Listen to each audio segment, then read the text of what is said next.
જ્યારે પાપનો ગળો ભરાઈ જાય છે ત્યારે મળે છે આ ત્રણ સંકેતો. બિલકુલ અવગણના ના કરો. દોસ્તો, આ કહેવત આપણે સૌએ આપણા વડીલો પાસેથી, આપણી દાદી નાની પાસેથી કે ગામના ચોરે બેઠેલા કોઈ વૃદ્ધના મુખેથી જરૂર સાંભળી હશે. પાપનો ગળો, આ કેટલો ગહન શબ્દ છે. આપણે સૌ સાંભળીએ છીએ, માથું હલાવીએ છીએ અને પછી આપણી જિંદગીમાં લાગી જઈએ છીએ. પરંતુ શું ક્યારેય આપણે અટકીને વિચાર્યું છે કે આ કહેવતનો અસલી અર્થ શું છે? આજની આ દોડધામ ભરી દુનિયામાં, જ્યાં દરેક વ્યક્તિ બસ આગળ નીકળવાની હોડમાં છે, જ્યાં પૈસો અને તાકાતને જ બધું માની લેવામાં આવે છે, ત્યાં આ વાતો, આ જૂની કહેવતો ક્યાંક પાછળ છૂટતી જાય છે. આપણે આપણી આંખોથી જોઈએ છીએ કે ખોટું કરનાર, બીજાનો હક છીનવી લેનાર, જૂઠું બોલનાર તે તો મોજમાં છે, તે મોટી મોટી ગાડીઓમાં ફરી રહ્યો છે, મોટા મોટા ઘરોમાં રહી રહ્યો છે, અને જે માણસ ઈમાનદારીથી, નેકીથી પોતાનું જીવન જીવી રહ્યો છે, તે ધક્કા ખાઈ રહ્યો છે, તે પરેશાન છે. ત્યારે મનમાં એક સવાલ ઊભો થાય છે: શું ખરેખર પાપનો કોઈ ગળો હોય છે? શું ખરેખર તે ભરાય છે? અને જો ભરાય છે તો આપણને ખબર કેમ નથી પડતી? દોસ્તો, સત્ય એ જ છે કે કુદરતનો, તે ઉપરવાળાનો એક હિસાબ છે, એક એવી વહી ખાતા વહી છે જેમાં આપણું દરેક નાનું મોટું કર્મ, આપણી દરેક સારી ખરાબ નિયત, બધું જ લખાય છે. આ પાપનો ગળો કોઈ માટીનું વાસણ નથી જેને આપણે આપણી આંખોથી ભરાતા જોઈ શકીએ. આ ગળો છે આપણા અંદરનો, આ આપણી આત્માનો અરીસો છે, અને તે ભરાય છે, જરૂર ભરાય છે, દરેક એક જૂઠથી, દરેક એક ધોખાથી, દરેક એક દિલ દુભાવનારી વાતથી, દરેક તે આંસુથી જે આપણી વજનથી કોઈની આંખમાંથી પડ્યું હોય. આ ગળો બુંદ બુંદ કરીને ભરાતો રહે છે. આપણે માણસોની સૌથી મોટી ભૂલ એ છે કે આપણે તરત પરિણામ ઈચ્છીએ છીએ. આપણે આજે સારું કર્યું તો આપણે કાલે જ તેનું ફળ ઈચ્છીએ છીએ. કોઈએ આજે ખરાબ કર્યું તો આપણે ઈચ્છીએ છીએ કે તેને આજે જ સજા મળી જાય. પણ ઉપરવાળાનો રસ્તો અલગ છે. તે તરત સજા નથી આપતો, તે મોહલત આપે છે, સુધરવાનો મોકો આપે છે, તે આપણને ઈશારા આપે છે. અને જ્યારે આ ગળો ભરાવાનો હોય છે, જ્યારે સબરની મોકાની હદ પાર થઈ જાય છે, ત્યારે કુદરત આપણને સંકેત આપવાનું શરૂ કરે છે. તે આપણને જણાવે છે કે બસ, હવે બસ. તે આપણને ચેતવે છે: આજે હું તમને જે વાર્તા સંભળાવવા જઈ રહ્યો છું તે કોઈ પુસ્તકની નહીં પણ જિંદગીની છે. આ વાર્તા આપણા આજ વચ્ચે રહેતા કેટલાક લોકોની છે. આ વાર્તા છે તે અદૃશ્ય ન્યાયની, જે મોડેથી જ સાચો પણ થાય જરૂર છે. અને આ વાર્તા છે તે ત્રણ સંકેતોની, જે આપણને જણાવે છે કે હવે હિસાબનો સમય આવી ગયો છે. આ વાર્તા છે સૂરજપુર ગામની. કોઈ બહુ મોટું કે પ્રખ્યાત ગામ નહોતું સૂરજપુર. નદી કિનારે વસેલું, ખેતરોથી ઘેરાયેલું એક સામાન્ય ગામ. એની સવાર મંદિરમાં વાગતી ઘંટડીઓ અને પક્ષીઓના કલરવથી થતી હતી, અને સાંજ ઢળતી હતી ચોરે જામતી મહેફિલો અને ઘરોમાં તુલસીની આગળ સળગતા દીવાઓ હતી. અહીંની હવામાં આજે પણ ખેતરોમાંથી આવતી ભીની માટીની સુગંધ અને ચૂલામાંથી નીકળતો ધુમાડો પડેલા હતા. લોકો સીધા સાદા હતા, પોતાની નાનકડી દુનિયામાં ખુશ. આ જ ગામમાં રહેતો હતો હરિલાલ શેઠ. નામ તો હરિલાલ હતું, પણ તેના કર્મ કોઈક બીજા જ રંગના હતા. પૈસાની ગરમી અને તાકાતનો નશો તેના માથે ચડીને બોલતો હતો. દૂર સુધી ફેલાયેલી જમીનો, એક મોટી હવેલી અને વ્યાજે પૈસા આપવાનું કામ. પણ તેની જીભમાં મધ ઓછું અને ઝેર વધારે હતું. તેને લાગતું હતું કે પૈસાથી દુનિયાની દરેક વસ્તુ, દરેક માણસને ખરીદી શકાય છે. ભગવાનનો ડર તે તો તેની હવેલીની ઉંબરાની બહાર જ રહી જતો હતો. ખેડૂતોની મજબૂરીનો ફાયદો ઉઠાવો, ઓછા ભાવમાં તેમનો પાક ખરીદીને તેને શહેરના મોટા બજારમાં બમણા ત્રિગણા ભાવે વેચવો, અને જો કોઈ ગરીબ પોતાનું દેવું સમયસર ન ચૂકવી શકે તો તેની જમીન, તેના જાનવરો સુધી કે તેના ઘરના વાસણો પણ ઉઠાવી લેવા. આ હરિલાલ માટે રોજનું કામ હતું. તે જ્યારે પોતાની ઘોડાગાડી પર બેસીને ગામના રસ્તાઓ પરથી નીકળતો તો લોકો ડરથી, નફરતથી માથું તો ઝુકાવી લેતા, પણ મનોમન તેને કોસતા. અને આ દરેક બદદુઆ, દરેક આહ તેના પાપના ઘડામાં એક વધુ ટીપું નાખી દેતી હતી. અને બીજી તરફ તે જ ગામના છેલ્લા છેડે એક નાનકડી તૂટેલી ફૂટેલી ઝૂંપડીમાં રહેતો હતો રામદીન. એક ખૂબ જ સીધો અને ઈમાનદાર ખેડૂત. તેની પાસે જમીનના નામે બસ 2 વીઘા ખેતરનો એક નાનકડો ટુકડો હતો, જે તેના પૂર્વજોની નિશાની હતી. દોસ્તો, કહાની છેલ્લા સુધી જોજો અને વિડીયો લાઈક કરી ચેનલ સબસ્ક્રાઈબ કરી દો. પણ તેના દિલમાં સંતોષ હતો. દિવસ પર ખેતરોમાં પરસેવો પાડવો અને સાંજે આવીને પોતાની વૃદ્ધ બીમાર માં બિમલાની સેવા કરવી. બસ આ જ તેની દુનિયા હતી. રામદીનની એક યુવાન દીકરી પણ હતી, રાધા. સમજદાર અને સુશીલ. તે પોતાની માનું અને ઘરનું પૂરું ધ્યાન રાખતી હતી. તેણે પોતાના બાપની આંખોમાં મહેનતનો થાક અને પોતાની દાદીની આંખોમાં દવાઈની જરૂરિયાત જોઈ હતી. તે ઓછું બોલતી હતી, પણ તેની ખામોશીમાં પણ એક અજીબ ગહનતા હતી.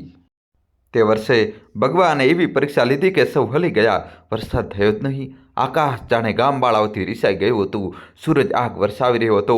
ખેતરો સુકાઈ ગયા, તિરાડો પડી ગઈ. રામદીનની બધી મહેનત, બધા સપના મળી ગયા. ઘરમાં જે થોડું ઘણું અનાજ હતું તે પણ ખતમ થવા આવ્યું. અને સૌથી મોટી ચિંતા હતી માં બિમલાની. તેની ખાંસી વધતી જતી હતી. હકીમે કહ્યું હતું કે તેમને શહેર લઈ જઈને મોટા ડૉક્ટરને બતાવવું પડશે અને દવાઓ પણ મોંઘી આવશે.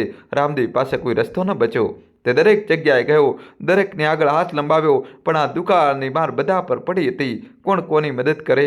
આખરે એક સાંજે સૂરજ ઢળી રહ્યો હતો અને બિમલાની ખાંસી તેજ થઈ ગઈ હતી. રામદીને એક નિર્ણય કર્યો. તેને પોતાની દીકરી રાધાને કહ્યું, બેટી, માની દવા માટે પૈસા તો લાવવા જ પડશે. હું હરિલાલ શેઠ પાસે જઈ રહ્યો છું. રાધાનું દિલ ડરી ગયું. તે જાણતી હતી કે હરિલાલના દરવાજે જવું એટલે પોતાની આત્માને ગીરવે મૂકવી, પણ તે પોતાના લાચાર બાપને શું કહેતી? તેની આંખો ભરાઈ આવી, પણ તેને પોતાના આંસુ પી લીધા. મજબૂરી માણસ પાસે તે બધું કરાવી લે છે જે તે ક્યારેય સપનામાં પણ વિચારવા નથી માગતો. રામદીન ધ્રુજતા પગે હરિલાલની હવેલી પહોંચ્યો.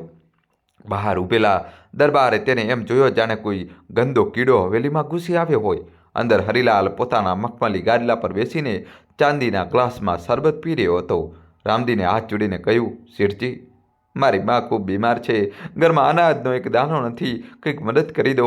મારી ફસલ આવતા જ હું તમારો એક એક પૈસો ચૂકવી દઈશ. હરિલાલ હસ્યો. તેનું હાસ્ય કોઈ ચાબુકની જેમ લાગ્યું. અરે રામદીન, આજે સૂરજ પશ્ચિમમાંથી નીકળ્યો છે કે શું? તું અને મારી ઉંબરા પર સાંભળ્યું છે કે ખેતરો સુકાઈ ગયા, પણ તારો પડછાયો પણ તો સૂકો જ લાગી રહ્યો છે. રામદીનની આંખોમાં આંસુ આવી ગયા. તેને પોતાની પાઘડી ઉતારીને હરિલાલના પગમાં મૂકી દીધી. માલિક, મારી ઇજ્જત રાખી લો. માં મરી જશે મારી. હરિલાલને જાણે આ જ ક્ષણની રાહ હતી. તેની ગિદ્ધ જેવી નજર ખૂબ પહેલાંથી રામદીનના તે 2 વીઘા ખેતર પર હતી જે ગામની પાસે સૌથી ફળદ્રુપ જમીન હતી. ઠીક છે, ઠીક છે, આટલું રડવા ધોવાની જરૂર નથી. હરિલાલે બનાવટી હમદર્દી બતાવતા કહ્યું, પૈસા મળી જશે, પણ બદલામાં કંઈક મૂકવું તો પડશે ને. લાવ, તારા તે 2 વીઘા ખેતરના કાગળો લઈ આપ. ગીરવે મૂકી દે. રામદીનના પગ નીચેની જમીન ખસી ગઈ. તે જાણતો હતો કે હરિલાલ પાસે જે વસ્તુ એકવાર ગીરવે મૂકવામાં આવી તે ક્યારેય પાછી નથી આવતી. શેઠજી, તે મારા બાપ દાદાની નિશાની છે, તેના સિવાય મારી પાસે. હરિલાલે ગ્લાસ ટેબલ પર પછાડતા કહ્યું, જા અને જો તારી માને મરતી. મારી પાસે નકામો સમય નથી. રામદીન તૂટી ગયો. એક તરફ માનવ જીવ હતો, બીજી તરફ પૂર્વજોની નિશાની. તેને પોતાની આત્મા પર પથ્થર મૂક્યો અને ઘરે જઈને તે જૂના પીળા પડી ગયેલા કાગળો લઈ આવ્યો. આગળના ભાગમાં આપણને જોઈશું કે કેવી રીતે હરિલાલના પાપનો ગળો ભરાવાનું શરૂ થાય છે અને તેને કયા 3 સંકેતો મળે છે. હરિલાલે તે કાગળો એવી રીતે ઝૂંટવ્યા જેને કોઈ બાજ પોતાના શિકારને ઝૂંટવે. તેને થોડા પૈસા રામદીનની તરફ ફેંકતા કહ્યું, યાદ રાખજે, વ્યાજ દર મહિને લાગશે, અને એવું વ્યાજ કે તારી 7 પેઢીઓ પણ યાદ રાખશે. રામદીને તે પૈસા ન ઉપાડ્યા. તે જમીન પર વેરવિખેર નોટો એવું લાગી રહ્યું હતું જાણે તે તેની ઇજ્જતના ટુકડા હોય. એ રોતો રોતો ત્યાંથી ભાગ્યો. આ આંસુ, આ બેબસી, આ એક લાચાર દીકરાની આ બધું હરિલાલના પાપના ગળામાં એક વધુ ટીપાની જેમ પડ્યું. ઘરે આવીને રામદીન પોતાની ઝૂંપડીના ખૂણામાં બેસીને કલાકો સુધી રોતો રહ્યો. રાધાએ તે પૈસા ઉપાડ્યા અને પોતાના આંચલથી લૂછ્યા. કદાચ તે પોતાના બાપના આંસુનો ડાઘ ભૂસવા માંગતી હતી અને પોતાની દાદી માટે દવા લેવા ચાલી નીકળી. તે રાત્રે હરિલાલ શેઠ પોતાની હવેલીમાં શાંતિની નીંદર સૂતો. તેને લાગ્યું કે તેણે એક વધુ બાજી જીતી લીધી છે. તેને પોતાની ચાલાકી પર, પોતાની તાકાત પર ગુમાન થઈ રહ્યો હતો. અને બીજી તરફ રામદીનની ઝૂંપડીમાં બિમલાની ખાંસીની સાથે સાથે રામદીન અને રાધાના ડુસકાનો અવાજ પણ આવી રહ્યો હતો. દોસ્તો, આપણે બધા એવું જ વિચારીએ છીએ ને કે ભગવાન આ બધું જોઈ રહ્યો છે, તો પછી તે કંઈ કરતો કેમ નથી? રામદીન પણ રોજ મંદિરમાં દીવો પ્રગટાવતી વખતે એ જ વિચારતો હતો. રાધા પણ પોતાની દાદીના પગ દબાવતી વખતે એ જ વિચારતી હતી. તેમને ખબર નહોતી કે ગળો ભરાઈ રહ્યો હતો. ખૂબ ધીમે ધીમે પણ તે ભરાઈ જરૂર રહ્યો હતો. હરિલાલને લાગતું હતું કે તે અજય છે. તેને લાગતું હતું કે તેનો પૈસો તેને દરેક મુસીબતમાંથી બચાવી લેશે. તેને લાગતું હતું કે આ ગરીબ લાચાર લોકો તેનું કંઈ બગાડી નહીં શકે. આજ તેનો સૌથી મોટો ભ્રમ હતો. જ્યારે કોઈ ઇન્સાનને આ ગમન થઈ જાય કે તેનું કોઈ કંઈ બગાડી નહીં શકે, કે તે કાયદા નથી, સમાજથી અને અહીં સુધી કે ભગવાનથી પણ ઉપર છે, તો સમજી લો કે ગળાના ભરાવાની શરૂઆત થઈ ચૂકી છે. દોસ્તો, કહાની છેલ્લા સુધી જોજો ને ચેનલ સબસ્ક્રાઈબ કરી દો. હરિલાલ સાથે પણ એ જ થઈ રહ્યું હતું. તે જાણતામાં તે સંકેતને નિમંત્રણ આપી રહ્યો હતો જે તેના અંતની કહાણી લખવાના હતા. તે એ ભૂલી ગયો હતો કે વખતનું પૈડું જ્યારે ફરે છે તો રાજાને રંક અને રંકને રાજા બનાવતા વાર નથી લાગતી. અને સૂરજપુરનો ગામ જે બહારથી શાંત દેખાતો હતો તેની અંદર એક તોફાન પાળી રહ્યું હતું. એક એવું તોફાન જે હરિલાલ શેઠના ગમણને તેના પાપને બહાર લઈ જવાનું હતું. બસ ઇંતજાર હતો તે 3 સંકેતનો. વખત કોઈના માટે રોકાતો નથી. તે પોતાની રફતારથી ચાલતો રહે છે. તે નથી જાતો કે કોણ અમીર છે અને કોણ ગરીબ. તે બસ વહેતો જાય છે અને પોતાની પાછળ દોડી જાય છે. યાદો, જખમ અને ક્યારેક ક્યારેક હિસાબ. સૂરજપુર ગામમાં પણ વખત આગળ વધી રહ્યો હતો. રામદીન માટે દરેક એક દિવસ એક પહાડ જેવો હતો. જે પૈસા તે શેઠ હરિલાલ પાસેથી લાવ્યો હતો તે માની દવા દારૂમાં ક્યારે ખર્ચ થઈ ગયા ખબર જ ન પડી. બિમલાની હાલતમાં થોડો સુધારો તો હતો પણ તે હજી પણ પથારીવશ હતી. ડૉક્ટરે કહ્યું હતું કે તેમને સાજા થવામાં વખત લાગશે અને પૌષ્ટિક ખાવાનું, ફળ, દૂધનો ઇંતજામ રાખવો પડશે. પૌષ્ટિક ખાવાનું? રામદીન આ શબ્દ સાંભળીને બસ મન મસોસીને રહી ગયો. અહીં તો 2 વખતની સૂકી રોટલીનો જુગાડ કરવો મુશ્કેલ થઈ રહ્યો હતો. ખેતર જે તેની જિંદગીનો એકમાત્ર સહારો હતો હવે તેના હાથમાંથી જઈ ચૂક્યું હતું. તે હવે ખેડૂત નહીં, મજૂર બની ગયો હતો. સૂકો દુકાળ હજી પણ ગામ પર પોતાનો કહેર વરસાવી રહ્યો હતો. આસમાનને જોઈને લાગતું હતું જાણે તે ક્યારેય વરસશે જ નહીં. રામદીન દર સવારે ઉઠતો. તે 2 વીઘા ખેતરની તરફ જોતો જે હવે તેનું નહોતું અને પછી કામની તલાશમાં નીકળી પડતો. ક્યારેક કોઈના ઘરની દિવાલ ચણાવવાનું કામ મળી જતું તો ક્યારેક કોઈના ખળિયામાં અનાજ સાફ કરવાનું. જે પણ 4-5 રૂપિયા મળતા તે લાવીને રાધાના હાથ પર મૂકી દેતો. રાધા પણ ચૂપ નહોતી બેઠી. તેને પોતાની માની જૂની સિલાઈ મશીન કાઢી લીધી હતી. ગામની સ્ત્રીઓના ફાટેલા જૂના કપડાં સીવવા કે કોઈને ત્યાં લગ્ન હોય તો તેના માટે નાના મોટા કામ કરી દેવા તે બધું કરી રહી હતી. તેથી ઘરનો ચૂલો સળગતો રહે. તે પોતાના બાપનું દર્દ સમજતી હતી. તે જોતી હતી કે કેવી રીતે તેનો સ્વાભિમાની બાપ જે ક્યારેય કોઈની આગળ હાથ નહોતો લંબાવતો આજે કામ માટે દર ભટકી રહ્યો હતો. એક દિવસ રામદીને ક્યાંય કામ ન મળ્યું. તે થાકેલો નિરાશ થઈને ગામના ચોપાલ પર બેઠો હતો. ત્યારે તેની નજર હરિલાલના માણસો પર પડી. તે બધા તેના જ ખેતરોની તરફ જઈ રહ્યા હતા. હરિલાલે શહેરથી પાણીનો ટેન્કર મંગાવ્યો હતો. તે પોતાના પૈસાના દમ પર દુકાળને પણ માત આપવા માંગતો હતો. તેને કોઈના પાકની ચિંતા નહોતી. તેને બસ એ દેખાડવું હતું કે તે કંઈ પણ કરી શકે છે. રામદીનના એક પડોશીએ આવીને કહ્યું, રામદીનભાઈ, શેઠજી પોતાના નવા ખેતર પર મજૂરોને બોલાવી રહ્યા છે. પાણી નખાવાનું છે, ચાલીસ? દિહાડી સારી મળી જશે. રામદીનના કાળજામાં જાણે કોઈએ છરી ભોકી દીધી હોય. પોતાનું ખેતર, નવું ખેતર, મજૂર, જે જમીનને તેને પોતાના પરસેવાથી સિંચી હતી, જે માટીમાં તેના પૂર્વજોની ખુશ્બુ હતી, આજે તે જ જમીન પર તે એક મજૂર બનીને ઊભો રહેશે, તે પણ હરિલાલના હુકમ પર. તેનું મન થયું કે તે ચીસો પાડી ઉઠે. તે કહી દે કે નહીં, હું નહીં જાઉં, હું ભૂખ્યો મરી જઈશ પણ આ બદનામી સહન નહીં કરું. પણ ત્યારે જ તેને પોતાની ઝૂંપડીનો ખ્યાલ આવ્યો. પોતાની બીમાર માનો ચહેરો યાદ આવ્યો. પોતાની દીકરી રાધાની ઉદાસ આંખો યાદ આવી. તેનો બધો ગુસ્સો, બધો સ્વાભિમાન આંસુઓમાં વહી ગયો. તેણે ચૂપચાપ પોતાનો ગમછો ખભા પર નાખ્યો અને મજૂરોના પાછળ ચાલી દીધો. જ્યારે તે પોતાના જ ખેતરની મેડ પર પહોંચ્યો તો તેના પગ ધ્રુજવા લાગ્યા. દરેક એક ટેપું, દરેક એક છોડ તેને મેણું મારી રહ્યું હતું. હરિલાલ શેઠ ત્યાં પહેલાંથી જ મોજૂદ હતો. એક છત્રી લઈને ઊભો હતો. તેની નજર જેવી રામદીન પર પડી તે જોરતી હસ્યો, અરે વાહ રામદીન, તું અહીં? હું તો સમજ્યો હતો કે પૂર્વજોની નિશાની ગીરવી રાખ્યા પછી લોકો તે તરફ જોતા પણ નથી, પણ તું તો મોટો બેશરમ નીકળ્યો. પોતાની જ જમીન પર મજૂરી કરવા આવી ગયો. બધા મજૂરો રોકાઈ ગયા. બધાની નજર રામદીન પર હતી. રામદીનની આંખો શરમથી ઝૂકી ગઈ. તે કંઈ ન બોલ્યો. હરિલાલને વધુ મજા આવી. કેમ રે, હવે મોંમાં જુબાન નથી બચી? તે દિવસે તો મોટી અક્કડ દેખાડતો હતો. બોલ, કેટલા પૈસા દઉં? બોલ, આ માટીની કિંમત શું લગાવીશ તું? રામદીને પોતાના હોઠ ભીંસી લીધા. તે ચૂપચાપ આગળ વધ્યો અને પાવડો ઉઠાવીને કામમાં લાગી ગયો. તેના માટે આ પાવડો નહીં, તેની પોતાની છાતી પર ચાલતું કોઈ હથિયાર હતો. દોસ્તો, કહાની છેલ્લા સુધી જોજો અને વિડીયો લાઈક કરી ચેનલ સબસ્ક્રાઈબ કરી દો. હરિલાલે તેને કામ કરતો જોયો. રામદીનના માથેથી પરસેવો ટપકી રહ્યો હતો, પણ કદાચ તે પરસેવો નહીં, લોહીના આંસુ હતા. અરે, બરાબર કામ કર, મફતની દિવાળી નથી આપી રહ્યો. ખોદ અને ઊંડું ખોદ. એટલી ગહેરાઈમાં દફન કરી દે પોતાની ગરીબીને કે તારી આવનારી પેઢી પણ તેને શોધી ન શકે. હરિલાલ ઠાકા લગાવીને હસી રહ્યો હતો અને તેની દરેક હસી, દરેક મેણું તેના પાપના ગળાને વધુ ભરી રહ્યું હતું. સાંજે જ્યારે રામદેવ ઘર પાછો ફર્યો તો તે માત્ર થાકેલો નહોતો, તે અંદરથી મરી ચૂક્યો હતો. તેને પોતાની દિહાડીના થોડા સિક્કા રાધાના હાથમાં મૂક્યા અને બહાર ચબૂતરા પર જઈને આસમાનને જોવા લાગ્યો. રાધા પોતાના બાપનો આ હાલ જોઈને રોવા લાગી. તે સમજી ગઈ હતી કે આજે તેના બાપ સાથે શું થયું હશે. બીજી તરફ હરિલાલની હવેલીમાં જશ્નનો માહોલ હતો. તેને લાગતું હતું કે તેણે રામદીનનો ઘમંડ તોડીને દુનિયા જીતી લીધી છે. તે પોતાની પત્ની શાંતિ અને દીકરા રતનની સામે પોતાની બહાદુરીના કિસ્સા સંભળાવી રહ્યો હતો. જોયું આજે કેવી રીતે ઝુકાવી દીધો તે રામદીનને. પોતાની જમીન પર ઘૂંટણ ટેકવીને કામ કરી રહ્યો હતો. અરે આ હરિલાલ છે, જે ધારી લે છે તે કરીને રહે છે. તેની પત્ની શાંતિ, જેને દુનિયાદારીથી કોઈ મતલબ નહોતો, તે બસ પોતાના ઘરેણામાં ખોવાયેલી હતી. હા હા હા, એ તો છે, પણ સાંભળો જી, શહેરથી નવી સાડીઓ આવી છે, મને તો લીલા રંગવાળી. હરિલાલે તેને ખખડાવી દીધી. ચૂપ કર, તને સાડીઓ સિવાય કંઈ સૂજે છે? અને તેણે પોતાના દીકરા રતનની તરફ જોયું, જે ડરના માર્યા 6 મીલ ઊભો હતો કે એક શીખ પોતાના બાપ પાસેથી કેવી રીતે દુનિયાને મુઠ્ઠીમાં રખાય છે. સમજો? રતને બસ ડરીને માથું હલાવી દીધું. તે પોતાના બાપની જેમ જાલિમ નહોતો, પણ તેમાં એટલી હિંમત પણ નહોતી કે તે પોતાના બાપની વિરુદ્ધ એક શબ્દ પણ બોલી શકે. તે રાત્રે હરિલાલ પોતાના મખમલી પલંગ પર સૂતો. તેને આજે ખૂબ ગાઢ નીંદર આવતી જોઈતી હતી. આખરે તેને પોતાના સૌથી મોટા દુશ્મનને હરાવી દીધો હતો, પણ તેને નીંદર ના આવી. તે પડખા બદલતો રહ્યો. હવેલીમાં સન્નાટો પથરાયેલો હતો, પણ તેને તે સન્નાટામાં પણ અજીબ અવાજો આવી રહ્યા હતા. ક્યારેક તેને લાગતું જાણે કોઈ તેના કાનની પાસે આવીને રોઈ રહ્યું છે, ડૂસકી રહ્યું છે.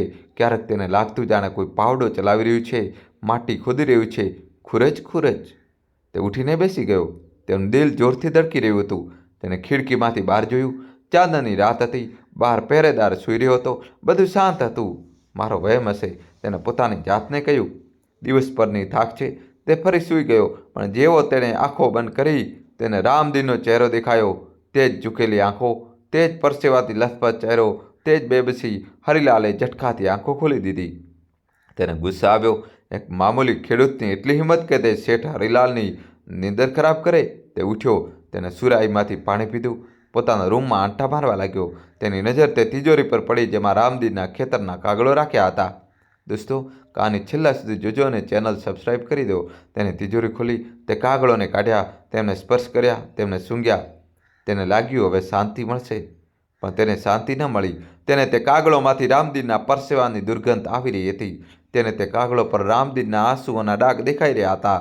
તેને ગુસ્સામાં કાગળ પાછા તિજોરીઓમાં ફેંકી દીધા અને તિજોરી જોરથી બંધ કરી દીધી. દોસ્તો, આ જ હતો પહેલો સંકટ. જ્યારે પાપનો ઘોડો ભરાવાનો શરૂ થાય છે તો સૌથી પહેલી વસ્તુ જે ઇન્સાન ખોવે છે તે છે મનનો ચેન. તેની રાતોની નીંદર ઉડી જાય છે. દુનિયાને દેખાડવા માટે તેની પાસે બધું હોય છે, દોલત, તાકાત, મોટું ઘર, નોકર ચાકર, પણ તેની પાસે તે નીંદર નથી હોતી, જે ગરીબ મજૂરને દિવસભરની મહેનત પછી તૂટેલી ખાટલી પર પણ આવી જાય છે.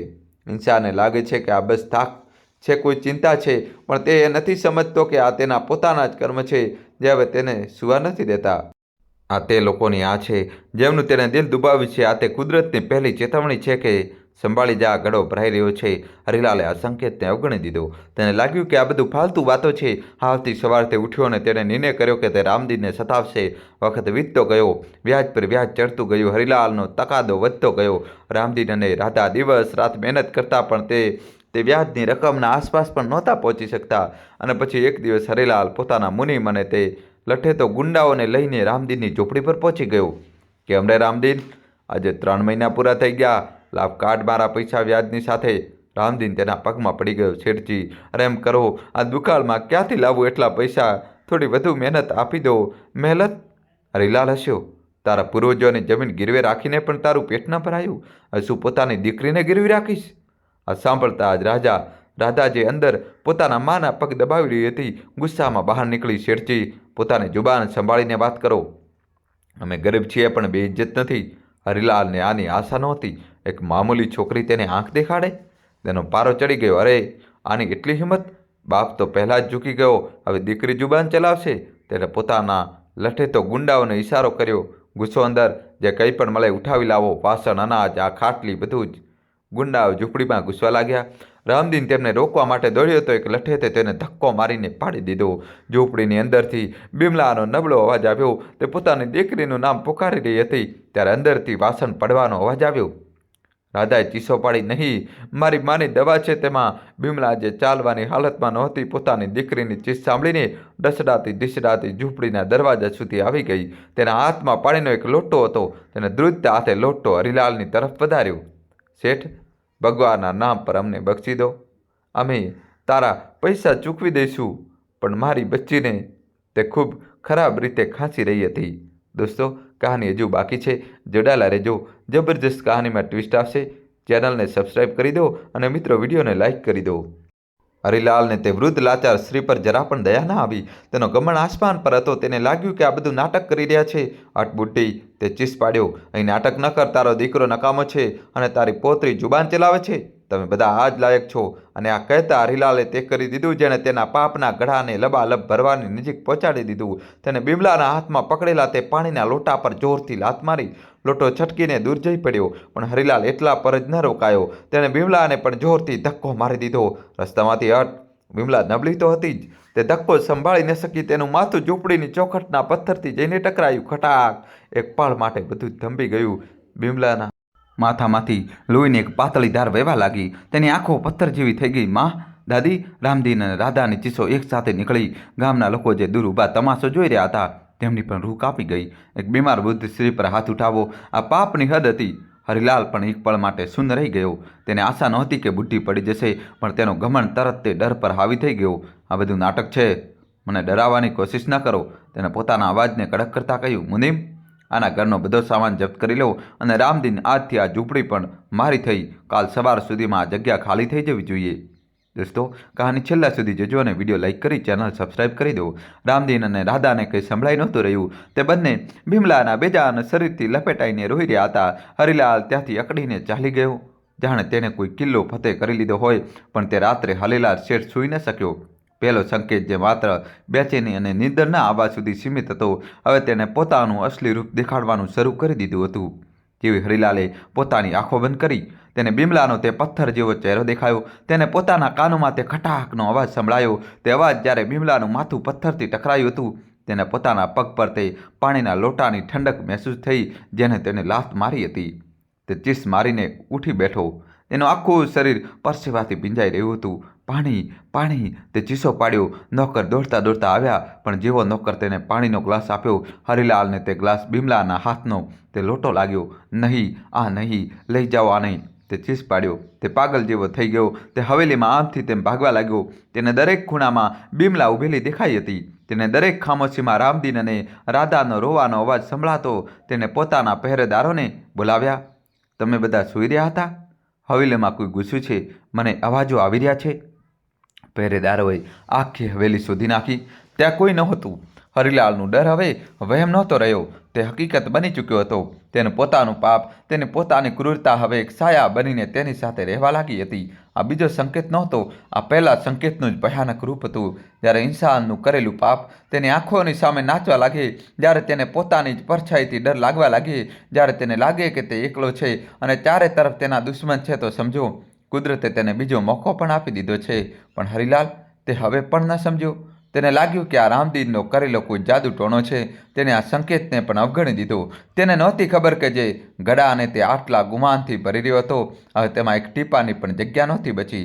અને તે ગળાનું તૂટવું હવે નક્કી હતું. જે રાત્રે હરિલાલ શેઠ પોતાની હવેલીમાં પોતાના જ પાપના સાયાથી ડરીને ચીસો પાડી રહ્યો હતો, તે જ રાત્રે રામદીનની ઝોપડીની બહાર એક બીજી જ ખામોશી પથરાયેલી હતી. આ તે ખામોશી હતી જે કોઈ મોટા તોફાનના આવવા પહેલાં હોય છે. દોસ્તો, કહાની છેલ્લા સુધી જોજો અને વિડીયો લાઈક કરી ચેનલ સબસ્ક્રાઈબ કરી દો. બિમલા બેસુધ પડી હતી. તેનું માથું રાધાની ગોદમાં હતું અને રામદીન તેના ઠંડા પડતા પગને સલાવી રહ્યો હતો. બંનેની આંખોમાંથી આંસુ સુકાઈ ચૂક્યા હતા. તે બસ એક ટક પોતાની માં, પોતાની દાદીને જોઈ રહ્યા હતા. ગામના લોકો જે અત્યાર સુધી દૂર ઊભા હતા, ધીમે ધીમે હિંમત કરીને પાસે આવ્યા. કોઈના હાથમાં હળદર દૂધનો કટોરો હતો, તો કોઈ ગામના હકીમને બોલાવી લાવ્યો હતો. હકીમે બિમલાની નબજ જોઈ, તેની પથ્થર જેવી આંખોને ખોલીને જોઈ અને માથા પર લાગેલા ગહેરા જખમને સ્પર્શ કર્યો. ચોટ માથા પર ખૂબ ગહેરી છે રામદીન. હકીમે એક ઠંડો શ્વાસ લઈને કહ્યું, મેં લેપ તો લગાવી દીધો છે, પણ હવે બધું જ તે ઉપરવાળાના હાથમાં છે. બસ તેમની સેવા કર. શું ખબર કઈ દુઆ ક્યારે લાગી જાય. હકીમના આ શબ્દો સાંભળીને રાધા અને રામદીનનું બચેલું સહન શક્તિ પણ તૂટી ગયું ને ધ્રુસકે ધ્રુસકે રવા લાગ્યો. ત્યારે ભીડમાંથી એક વૃદ્ધ સ્ત્રી આગળ આવી. આ કૌશલ્યા માસી હતી. ગામના બીજા છેડે એક નાની ઝૂંપડીમાં એકલી રહેતી હતી. તેમને આ દુનિયામાં આગળ પાછળ કોઈ નહોતું, પણ તેમના દિલમાં જે દરિયાદિલી હતી તે હરિલાલ શેઠની આખી હવેલીથી પણ મોટી હતી. કૌશલ્યા માસીએ આવતા જ રાધાના માથા પર હાથ મૂક્યો. બસ કર બેટી, રોવાથી શું થશે? ઉઠ, તારી દાદીને હજી તારી જરૂર છે. પછી તે ગામવાળાઓની તરફ ફર્યા જે ચૂપચાપ ઊભા હતા. અને તમે બધા શું તમાશો જોઈ રહ્યા છો? કાલે સવારે તે જાલીમાં ઝૂંપડીને પણ ખાલી કરાવી લેશે. આ બિચારા પોતાની માને આ હાલતમાં લઈને ક્યાં જશે? શું સુરજપુર ગામ એટલું મરી ગયું છે કે બેસારા લોકોને આશરો પણ નથી આપી શકતું? કૌશલ્યા માસીના અવાજમાં તે દમ હતો. તેને સૂતેલા લોકોને ઝંઝોળી દીધા. માસી, પણ શેઠથી દુશ્મની કોણ લેશે? બીડમાંથી એક દબાયેલો અવાજ આવ્યો. દુશ્મની? માસીની આંખો અંગારાની જેમ સળગી ઉઠી. અરે, જ્યારે ધર્મ અને અધર્મની લડાઈ હોય ત્યારે જે વચ્ચે ઊભો રહે છે તે પણ અધર્મનો જ સાથ આપી રહ્યો હોય છે. મારે નથી જોઈતી તમારી મદદ. તે રામદીનની તરફ પડી. બેટા રામદીન, મારી ઝૂંપડી ભલે નાની હોય પણ એટલી નાની પણ નથી કે તેમાં બે દુઃખી લોકોનું દર્દ ન સમાઈ શકે. જ્યાં સુધી તારી માં સાજી ન થઈ જાય તમે બંને મારી સાથે રહેશો. રામદીન પાસે આભાર વ્યક્ત કરવા માટે શબ્દો નહોતા. તેણે બસ તે વૃદ્ધ સ્ત્રીના પગ પકડી લીધા. તે રાત્રે ગામવાળાઓની મદદથી વિમલાને તે જ ખાટ પર સુડાવીને કૌશલ્યા માસીની ઝૂંપડી સુધી લાવવામાં આવી. રામદીન અને રાધાએ પોતાનું ઘર, પોતાની ઝૂંપડી, પોતાની દરેક યાદ બધું જ પાછળ છોડી દીધું. તેઓ બેઘર થઈ ગયા હતા. કૌશલ્યા માસીની ઝૂંપડી ખરેખર બહુ નાની હતી. એક જ ઓરડો હતો જેમાં એક તરફ ચૂલો સળગતો હતો અને બીજી તરફ માસીની ખાટ પડી હતી. માસીએ પોતાની ખાટ વિમલા માટે આપી દીધી અને પોતે જમીન પર એક ફાટેલી ચાદર બિછાવીને સૂઈ ગઈ. રામદીન અને રાધા બહાર ઠંડા ઓટલા પર સંકોચાઈને બેસી ગયા. જીવનનો એક નવો અને કદાચ સૌથી મુશ્કેલ સમય શરૂ થઈ ચૂક્યો હતો. રાધાએ પોતાની દાદીની સેવામાં દિવસ રાત એક કરી દીધા. તે કૌશલ્યા માસીની સાથે મળીને આસપાસના ઘરોમાં કામ કરતી, ઘઉં દળતી, મસાલા ખાણતી અને જે કંઈ પણ સૂકી રોટલી કે અનાજ મળતું તે લઈ આવતી. તે પહેલાં પોતાની દાદીને ખવડાવવાનો પ્રયત્ન કરતી, પછી માસીને આપતી અને છેલ્લે જે બચતું તે અને તેનો બાપ વહેંચી લેતા. રામદીન તે બિચારો તો જાણે જીવતી લાશ બની ગયો હતો. જે જમીન તેણે ગુમાવી હતી તે માત્ર જમીન નહોતી, તે તેનું માન હતું, તેનું અસ્તિત્વ હતું. અને તે દિવસે હરિલાલે તેને પોતાના જ ખેતરમાં જે અપમાનિત કર્યો હતો અને પછી તેની મા સાથે જે કર્યું તે બધું જ તેને અંદરથી તોડી ગયું હતું. તે કામની શોધમાં નીકળતો, પણ હરિલાલનો ડર એટલો હતો કે કોઈ તેને કામ આપવા તૈયાર નહોતું. લોકો ડરતા હતા કે ક્યાંક શેઠજી નારાજ ન થઈ જાય. તે સાંજે ખાલી હાથે માથું ઝુકાવીને પાછો ફરતો અને ચૂપચાપ ઝૂંપડીના એક ખૂણામાં બેસી જતો. તે વિમલાની આંખોમાં આંખો મેળવી શકતો નહોતો. તેને લાગતું હતું કે તે એક હારેલો દીકરો છે જે પોતાની માની ઇજ્જત પણ બચાવી શક્યો નહીં. મહિનાઓ વીતવા લાગ્યા. વિમલાની હાલત તેવી જ હતી. તે બસ શ્વાસ લઈ રહી હતી, આંખો બંધ, જેમાં કોઈ હલનચલન નહીં. રાધા તેને રોજ નવડાવતી, તેના કપડાં બદલતી અને તેને સહારો આપીને બેસાડતી. તે પોતાની દાદી સાથે કલાકો સુધી વાતો કરતી રહેતી. દાદી, જુઓ આજે આકાશમાં કેટલા તારા છે. તમે કહેતા હતા ને, દરેક તારો આપણું કોઈક પોતાનું હોય છે. દાદી, ઉઠો ને. અને પેલી બાજુ હરિલાલની હવેલીમાં ત્યાં એક અલગ જ તોફાન મચ્યું હતું. રાતોની ઊંઘ ઉડી જવી, વિમલાનો ચહેરો દેખાવો, તે ખટાક અવાજ સંભળાવો, આ બધું હવે રોજની વાત થઈ ગઈ હતી. હરિલાલે હકીમો પાસેથી દવાઓ લેવાનું શરૂ કરી દીધું હતું. ઊંઘની ગોળીઓ ખાવા લાગ્યો હતો, પણ તેને ચેન મળી રહ્યું ન હતું. અને હવે તે પાપના કડાએ બીજો સંકેત આપવાનું શરૂ કરી દીધું હતું. પહેલો સંકેત મનનું ચેન ખોવાનું, બીજો સંકેત પોતાનો સાથ છૂટી જવો. હરિલાલનો ચીડચીડાપન અને તેનો ડર હવે તેના કાબૂની બહાર થઈ રહ્યા હતા. તે રાત પર જાગતો અને દિવસ પર નોકરો પર ચીસો પાડતો. નાની અમથી વાત પર તેમને મારવા દોડતો. કોણે રાખી આ થાળીઓ? મને પછાડવા માટે તમે બધા મળેલા છો, મારા દુશ્મન છો. તેની પત્ની શાંતિ, જે હંમેશા પોતાની સાડીઓ અને દાગીનામાં ખોવાયેલી રહેતી હતી, હવે પોતાના પતિના બદલાયેલા રૂપથી ડરવા લાગી હતી. દોસ્તો, કહાની છેલ્લા સુધી જોજો. નવો ટ્વિસ્ટ આવશે. વિડીયો લાઈક કરી દો. તે પહેલાં તો તેને સમજાવતી શું થઈ ગયું છે તમને, કેમ આમ પાગલોની જેમ ચીસો પાડો છો? પણ એક રાત્રે જ્યારે હરિલાલ ઊંઘમાં બબડી રહ્યો હતો, છોડી દો મને, મેં નથી મારી, તે પોતે પડી. ખૂન? શાંતિએ આ સાંભળી લીધું. તેનું માથું ઠનક્યું. તેને ગામમાં ઉડતી ઉડતી ખબર સાંભળી હતી કે હરિલાલે રામદીનની માને ધક્કો માર્યો હતો, પણ તેને વિશ્વાસ નહોતો થયો. આજે પોતાના પતિના મોઢેથી આ કબૂલાત સાંભળીને તે ધ્રુજી ઉઠી. તેને બીજા દિવસે હિંમત કરીને હરિલાલને પૂછી જ લીધું, તમે ખરેખર તે ડોશી પર હાથ ઉપાડ્યો હતો? હરિલાલ, જે પહેલેથી ડરેલો અને ચીડાયેલો હતો, આ સાંભળીને આગ બબૂલા થઈ ગયો. તારી આટલી હિંમત? તું મારા પર શંકા કરીશ? જરૂર તે રામદીનની દીકરીએ તારા કાન ભર્યા હશે. તું પણ તે બધાની સાથે મળી ગઈ છે. હું બસ પૂછી રહી છું. ચૂપ. હરિલાલે તેની વાત કાપી નાખી. એક શબ્દ પણ નહીં. તું બસ આ હવેલીની માલકીન છે, મારા કર્મની નહીં. જઈને તારા દાગીના ગણ. શાંતિ રડતી રડતી પોતાના ઓરડામાં જતી રહી. તે દિવસ પછી પતિ પત્ની વચ્ચે જે થોડો ઘણો સંબંધ બચ્યો હતો તે પણ ખતમ થઈ ગયો. શાંતિ સમજી ગઈ હતી કે તેનો પતિ એક પાપી છે અને આ પાપનો પડછાયો હવે આ હવેલી પર પડી ચૂક્યો છે. તે બસ પોતાના ઓરડામાં બંધ રહેતી અને ભગવાન પાસે પોતાના સૌભાગ્યની નહીં પણ પોતાના દીકરાની સલામતીની દુઆ માંગતી. બાપ દીકરાનો સંબંધ ડર નફરત સુધી અને દીકરો રતન પોતાના બાપથી પહેલાં ડરતો હતો. પણ જ્યારથી તેને પોતાના બાપુનું તે રાતવાળું ડરામણું રૂપ જોયું હતું, જ્યારે તે હવેલીમાં ભૂત ચીસ પાડતો ભાગી રહ્યો હતો, રતનના દિલમાં ડરની જગ્યાએ નફરતે લઈ લીધી હતી. હરિલાલ ઈચ્છતો હતો કે તેનો દીકરો તેની જેમ કઠોર બને. તે તેને પોતાની સાથે વ્યાજ વસૂલવા લઈ જતો. જો બેટા, આમ વાત કરાય? આ કીડાઓ સાથે જો ધનબાઈ બતાવીશ તો આ માથે ચડી જશે. માત્ર ડર જ તેમની પાસેથી કામ કરાવી શકે છે. પણ રતનથી આ બધું જોયાયું નહોતું. જ્યારે તે પોતાના બાપને કોઈ ગરીબને ગાળો દેતા, કોઈનો સામાન ઉઠાવતા જોતો તો તેનું દિલ બેસી જતું. તેને તે લોકોમાં રામદીન અને રાધા દેખાતા. એક દિવસ હરિલાલ એક વિધવા સ્ત્રીનું દેવું વસૂલવા ગયો. તે બિચારી હાથ જોડી રહી હતી કે તેના બાળકો ભૂખ્યા છે, આગલી ફસલ પર બધું ચૂકવી દેશે. પણ હરિલાલે એક ન સાંભળી અને પોતાના માણસોથી તેની એકમાત્ર ગાય ખોલાવી લીધી. તે સ્ત્રી અને તેના નાના બાળકો ગાયથી વીંટળાઈને રડવા લાગ્યા. આ દ્રશ્ય જોઈને રતનથી રહેવાયું નહીં. પિતાજી, છોડી દો, પાપ લાગશે, તે અચાનક બોલી ઉઠ્યો. હરિલાલ માટે આ એક તમાચો જેવું હતું. તેનો જે દીકરો તેને પાપ પુણ્યનો પાઠ ભણાવી રહ્યો હતો, તેને તે વિધવાને તો છોડી દીધી, પણ ઘેર આવીને રતન પર પોતાનો બધો ગુસ્સો ઠાલવી દીધો. તું મારો દીકરો ન હોઈ શકે, કાયર, ડરપોક, તને તે ભિખારીઓ પર દયા આવે છે? અરે, તેઓ જન્મ્યા જ છે આપણા પગ નીચે રહેવા માટે. પણ પિતાજી, તેઓ પણ તો માણસ છે. ચૂપ. આજ પછી જો તે મારા કાનમાં મોઢું ખોલ્યું તો મારાથી બુરો કોઈ નહીં હોય. તે દિવસ પછી રતને પોતાના ઓરડામાં કેદ કરી લીધો. તે પોતાના બાપની સામે આવવાથી પણ કતરાવા લાગ્યો. બાપ દીકરાનો સંબંધ જે પહેલાં ડરનો હતો, હવે તે નફરત અને ચૂપકીનો થઈ ગયો હતો. હરિલાલ હવે પોતાની તે આલીશાન હવેલીમાં બિલકુલ એકલો થઈ ગયો હતો. પત્ની વાત નહોતી કરતી, દીકરો સામે નહોતો આવતો. આ હતો જે ધારેલું રહી ગયું હતું. દોસ્તો, જ્યારે પાપનો ઘડો ભરાય છે ત્યારે પૈસા, તાકાત બધું જ ધારેલું રહી જાય છે. તમારું લોહી તમારાથી દૂર થવા લાગે છે. કારણ કે પાપની ગરમી એટલી તેજ હોય છે કે તે દરેક સંબંધને બાળીને રાખ કરી દે છે. માણસને લાગે છે કે તે જીતી રહ્યો છે, પણ અસલમાં તે દરેક પળ હારી રહ્યો હોય છે.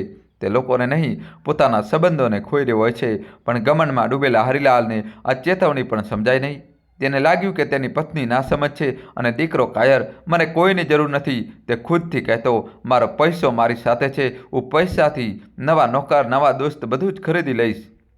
તેણે ગામના બીજા અમીર જમીનદારોને જમણવાર પર બોલાવ્યા, જેથી તે પોતાનો એકલવાયેપણું દૂર કરી શકે. પણ અહીં પણ તેને નિરાશા જ હાથ લાગી. જે લોકો પહેલાં તેની હામાં હા મિલાવતા હતા, તે હવે તેનાથી કતરાવા લાગ્યા હતા. વિમલાવાળી વાત હવે આખા ગામમાં આગની જેમ ફેલાઈ ચૂકી હતી. એક વૃદ્ધ લાચાર સ્ત્રી પર હાથ ઉઠાવો, આ એવું પાપ હતું જેને સમાજ સ્વીકારી નહોતો શકતો. ભલે કરનાર એટલો પણ તાકાતવર કેમ ન હોય. લોકો તેની દાવતમાં આવ્યા, પણ બધા બહાના બનાવીને જલ્દી નીકળી ગયા. કોઈએ તેની સાથે બેસીને શરાબ ન પીધી, કોઈએ તેના વેપારની તારીફ ન કરી. માફ કરજો શેઠજી, એક જમીનદારે કહ્યું, જરા કામ છે. અને હા, તમે પણ થોડું ભગવાનનું નામ લીધા કરો, ઉંમર થઈ ગઈ છે હવે. હરિલાલને આ બધું પોતાની બેઇજ્જતી લાગી. બધા બળે છે મારાથી, મારી દોલતથી. તે એકલો અને મોટી મેજ પર બેઠો રહ્યો, જ્યાં ખાવાનું ઠંડુ થઈ રહ્યું હતું. હવેલીનો સન્નાટો તેને ખાવા દોડી રહ્યો હતો. પત્ની અને દીકરા પછી હવે તેના દોસ્તો પણ તેને છોડી ગયા હતા. તે બિલકુલ એકલો થઈ ગયો હતો. બીજો સંકેત પૂરો થઈ ચૂક્યો હતો. અને હવે જ્યારે માણસ પહેલા સંકેત મનનું ચેન અને બીજો સંકેત પોતાના સાથને અણદેખ્યો કરી દે છે, ત્યારે કુદરત પોતાનો આખરી અને સૌથી ભયાનક વાત કરે છે. હરિલાલનો ગુસ્સો અને એકલવાયુપણું હવે તેના કામ પર દેખાવા લાગ્યું. તેનો મુનિમ જે 20 વર્ષથી ઈમાનદારીથી તેનો હિસાબ કિતાબ જોઈ રહ્યો હતો, એક દિવસ હિસાબમાં નાની અમથી ભૂલ કરી ગયો. હરિલાલ તો જાણે તકની તલાશમાં જ હતો. તે મુનિમ પર વરસી પડ્યો. ચોર, બેઈમાન, આટલા વર્ષોથી મને લૂંટી રહ્યો હતો, મારી પીઠમાં છરો પૂછી રહ્યો હતો. મુનિમની આંખોમાં આંસુ આવી ગયા. શેઠજી, 20 વર્ષ તમારી નમક રોટી ખાધી છે. ભૂલ થઈ શકે છે, પણ મારી નિયતમાં ખોટ નથી. ચૂપ કર, નાટક ન કર, નીકળી જા અહીંથી. આજ પછી મને તારી શકલ ન દેખાડતો. તે ઈમાનદાર મુનિમે પોતાની પાઘડી ઉતારી હરિલાલના પગમાં રાખીને બોલ્યો, શેઠજી, તમે આજે મારે ગરીબીનું નહીં, મારી ઈમાનદારીનું અપમાન કર્યું છે. યાદ રાખજો, જ્યારે ઘમંડ દિમાગ પર ચડી જાય છે તો માણસને સાચા અને ખોટામાં ફરક દેખાવાનો બંધ થઈ જાય છે. આ કહીને તે જતો રહ્યો. હવે હરિલાલ પાસે કોઈ નહોતું, ન પરિવાર, ન દોસ્ત, ન વફાદાર કર્મચારી. હું પોતે કરીશ બધું. તે ગુસ્સામાં બોલ્યો, મારે કોઈની જરૂર નથી. તેને પોતાની મોટી મોટી બહીઓ ખાતાની કિતાબો ખોલી. તે પોતે હિસાબ કરવા બેઠો, પણ તેનું દિમાગ તો પહેલેથી જ અશાંત હતું. તેને ન ઊંઘ આવતી હતી, ન ચેન હતો. તે કલાકો સુધી તે નંબરો સાથે ઝઝૂમતો રહ્યો. હિસાબ મળતો જ નહોતો. વ્યાજ કોના પર કેટલું ચડ્યું, કોની પાસેથી કેટલું લેવું છે, બધું જ ગડબડ થવા લાગ્યું. તેનું માથું જે પહેલાં માત્ર રાતોમાં દુખતું હતું, હવે દિવસમાં પણ ફાટવા લાગ્યું. એક તેજ દર્દ જાણે કોઈ અંદરથી હથોડા મારી રહ્યું હોય. તે પોતાનું માથું પકડીને બેસી ગયો.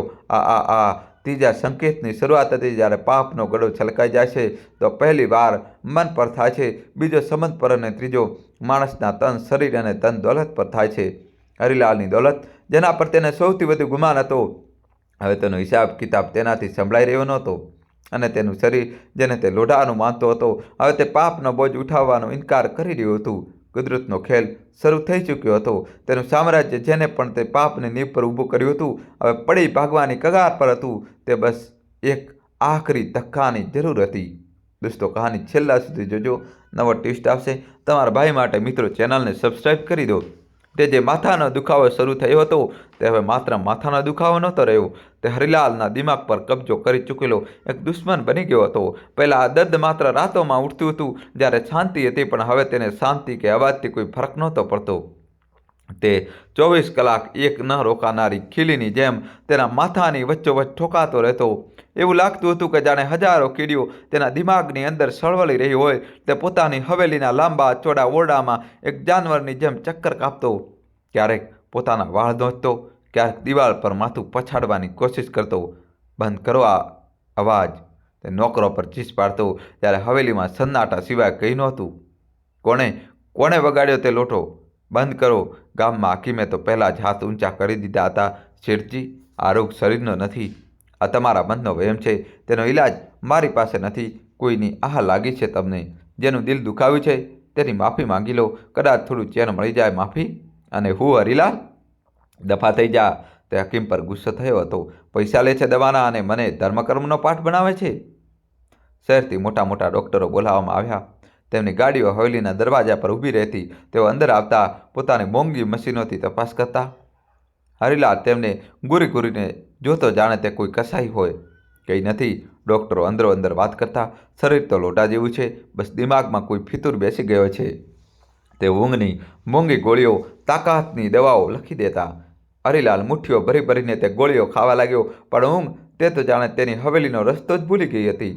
જો ક્યારેક બે પળ માટે આંગ લાગતી પણ ખરી, તો તેને સપના નહીં, હકીકત દેખાતી હતી. તેને દેખાતું હતું કે પોતાના જ ખેતરોમાં ઊભો છે અને રામદીન તેની તરફ જોઈને હસી રહ્યો છે. તે જોતો કે વિમલાનું લોહીથી ખરડાયેલું માથું, તે ખટાક અવાજ, તે પાણીનો લોટો, તે પરસેવામાં લથબથ ચીસ પાડીને ઊભો થઈ બેસતો.